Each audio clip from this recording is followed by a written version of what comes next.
warahmatullahi wabarakatuh. Saya Fulana Nur Fauzi, NPM 17060112. Di sini saya mewakili kelompok 5 akan menyampaikan hasil diskusi dari presentasi yang telah kami lakukan. Jadi dari hasil presentasi kami tadi, kami mendapatkan 3 pertanyaan dari rekan-rekan kelas B. Yang pertama itu ada pertanyaan dari Dewi Lestari. Yang pertanyaannya, jelaskan hubungan kesehatan jasmani dan rohani dan bagaimana menyeimbangkan antara kesehatan jasmani dan kesehatan rohani. Kemudian yang kedua itu ada pertanyaan dari Laili Fitriani, di mana pertanyaannya sama dengan Dewi Lestari, yaitu jelaskan hubungan kesehatan jasmani dan rohani agar dapat seimbang, seperti itu.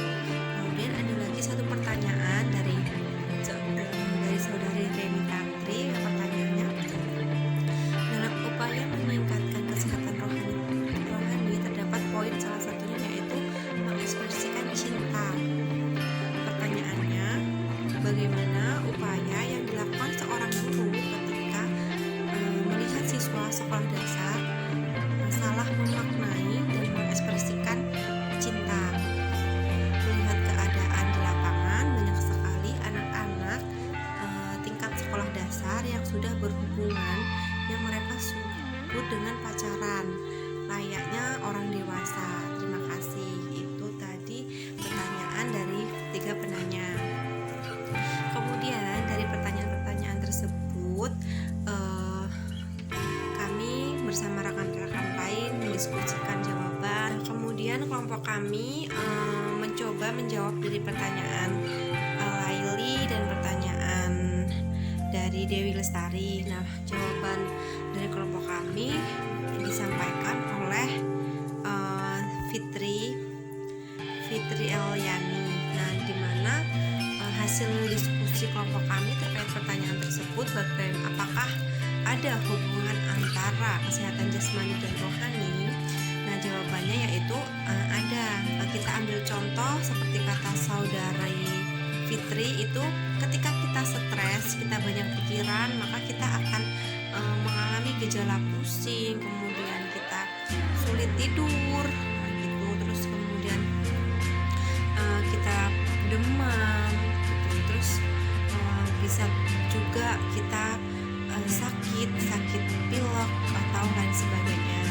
Itu diakibatkan karena sistem imun di dalam tubuh kita itu menurun. Itu akibat kita terlalu banyak pikiran seperti itu, atau bisa dikatakan kita stres. Kemudian ditambahkan lagi jawaban dari Elan Marta Atika, di mana Elan ini mengatakan bahwa antara kesehatan jasmani dan kesehatan rohani itu adalah saling berhubungan atau saling berkoordinasi. Jadi yang dinamakan sehat yaitu apabila organ-organ tubuh kita itu selaras dengan ketenangan jiwa kita, seperti itu. Ada lagi di sini tambahan dari Monica Dewi. Dia memberikan contoh seperti ini. Orang yang kaya yang selalu makan enak dan sehat memiliki jasmani yang sehat dan terawat. Namun dari garis wajahnya dia tampak tidak ceria atau tidak fresh. Hal itu karena rohaninya masih ada masalah atau memiliki suatu beban dalam dirinya. Jadi belum tentu orang yang kaya yang tinggal di rumah yang besar memiliki hidup yang selalu bahagia.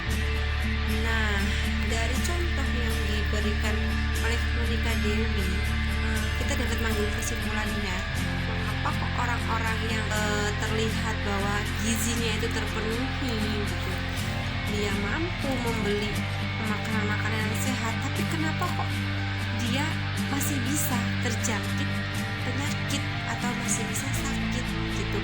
Itu salah satunya yaitu dikarenakan karena dia tidak sehat secara mental, gitu.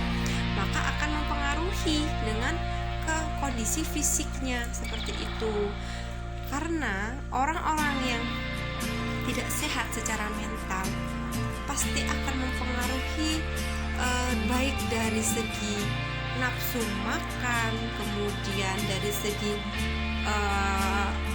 waktu dalam beristirahat. Nah, kemudian ada lagi tambahan dari saudari Sri Wahyuni. Dia mengatakan nih, salah satunya seperti ini. Jadi antara kesehatan jasmani dan rohani itu saling berkaitan, dibuktikan dengan ajaran Rasulullah gitu kan.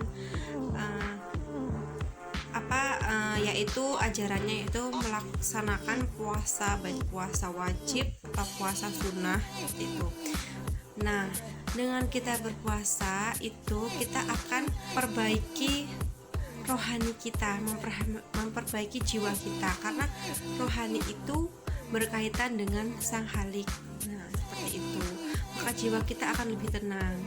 Karena dengan berpuasa tubuh kita mendapatkan manfaat seperti gula darah yang terkontrol, terus mengurangi peradangan, kemudian meningkatkan kesehatan jantung, kemudian membantu penurunan berat badan. Nah, ini penurunan berat badan gitu.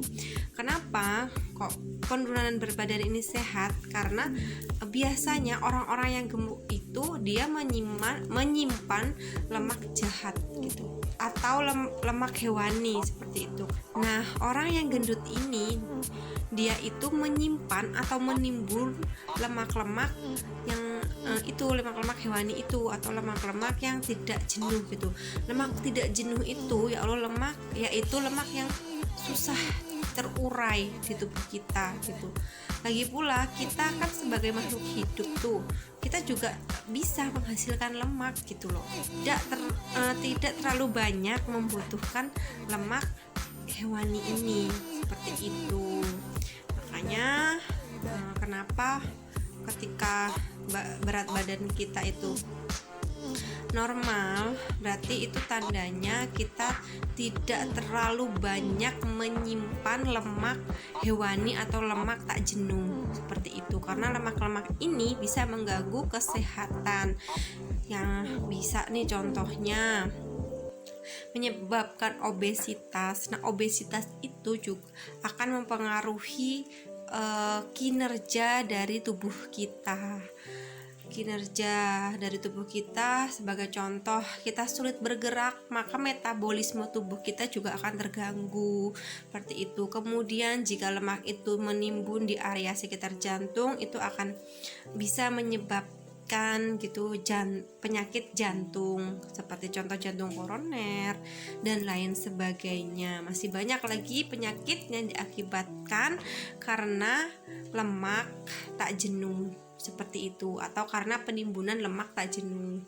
Kemudian dengan berpuasa kita juga mendapatkan manfaat, yaitu memberikan suasana hati yang tenang, seperti itu. Karena kita saat berpuasa itu menahan hawa nafsu, terus menahan lapar dan haus, seperti itu.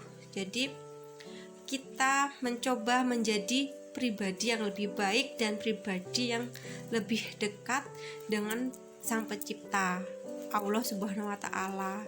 Nah, itu akan memberikan ketenangan hati, seperti itu. Maka dapat disimpulkan antara kesehatan jasmani dan kesehatan rohani itu saling berhubungan gitu.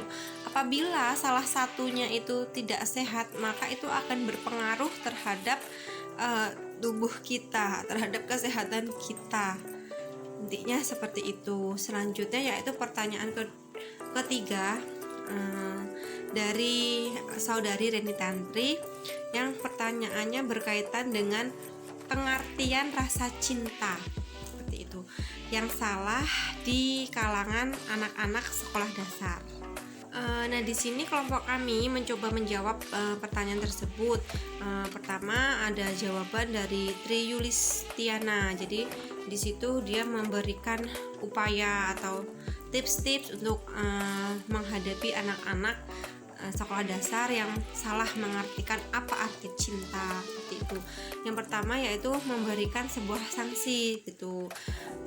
Terus ada lagi memberikan perhatian yang lebih terhadap anak-anak yang salah ini gitu. Jadi kita sebagai calon guru nih memberikan perhatian dan memberikan arahan yang lebih gitu kepada anak-anak yang salah mengartikan cinta. Kemudian menanamkan pengetahuan gitu tentang apa itu cinta. Kemudian kita menyampaikan rasa malu tentang hal-hal yang tidak baik yang ditimbulkan dengan cinta yang salah seperti itu. Kemudian yang terakhir itu melibatkan orang tua. Iya, benar sekali. Jadi kita untuk mengatasi hal-hal seperti ini atau meminimalisir salah pengertian cinta di anak-anak SD itu, ya kita harus bekerja sama dengan orang tua gitu. Jadi kita harus komunikatif dengan orang tua gitu.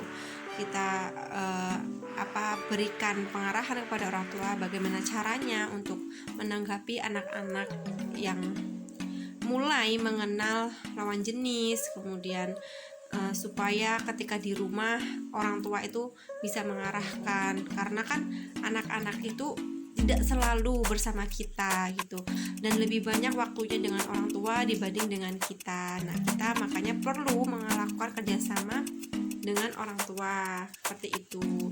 Nah, jadi intinya dari hasil diskusi tentang pertanyaan saudara Reni Tantri yaitu kita sebagai calon guru harus menjadi seorang tauladan yang baik, bisa mengarahkan anak-anak dengan baik, terus bisa memberikan pengertian yang bisa diterima dengan mereka, terus bisa membangun komunikasi dengan orang tua untuk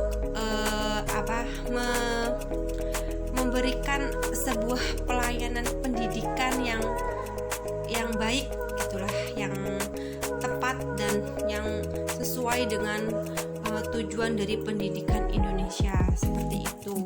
Itu saja penyampaian hasil diskusi dari kelompok 5. Jika ada salah kata, kami mohon maaf dan kami mohon kritikannya. Cukup sekian. Wassalamualaikum warahmatullahi wabarakatuh.